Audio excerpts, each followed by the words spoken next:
अनेक बातों पर चर्चा हुई है और संगठन दृष्टि से हम लोगों को आज देश में आम व्यक्ति के लिए जो संघर्ष करना है उस पर चर्चा हम लोगों ने करी है।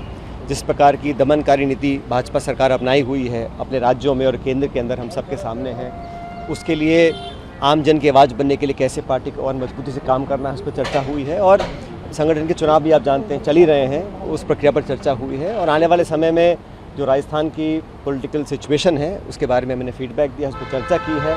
और मैं हमेशा इस बात को बोलता हूँ कि पिछले 30 सालों में राजस्थान में हमेशा एक बार बीजेपी सरकार, एक बार कांग्रेस सरकार, एक परिपाटी बनी हुई है।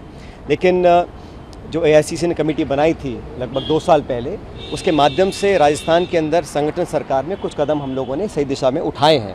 उसी पर हमें और आगे काम करना है ताकि हम लोग संगठित रूप से 2023 के विधानसभा चुनावों में राजस्थान में दोबारा सरकार बना सकें। ये हम सबका मत है।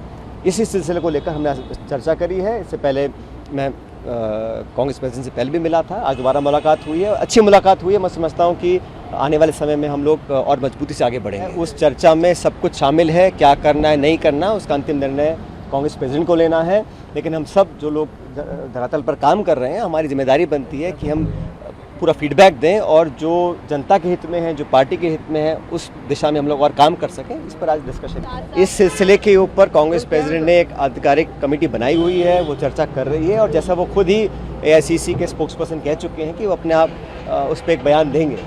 The grassroots feedback about what the party should do in the next few weeks and months, we've discussed that.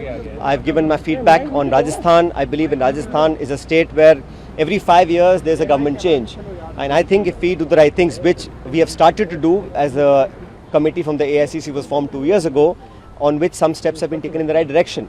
We need to further move in that direction to make sure that the Congress party wins the 2023 elections in Rajasthan. It's very important because then soon after that we have Lok Sabha elections.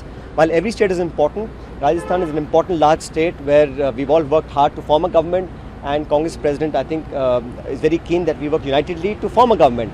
And I've been giving our feedback regularly, and today also we discussed about the organization elections, about how to strengthen the party, and also the BJP government nationally to divert people's attention on various issues of price rise, of unemployment, of bad management of economy.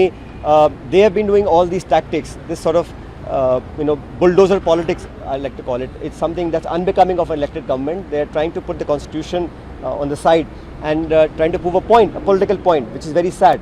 I think the Congress party and all opposition parties must unite to make sure that things like these don't happen. It's a complete violation of the rule of law, of our constitution, of the highest court of the land. And I think it's much more than one incident. It's symbolic of what the government of India wants to do. So all of this was discussed in the party, and I'm sure the Congress and other leaders of the opposition will come unitedly and stand up and speak against it.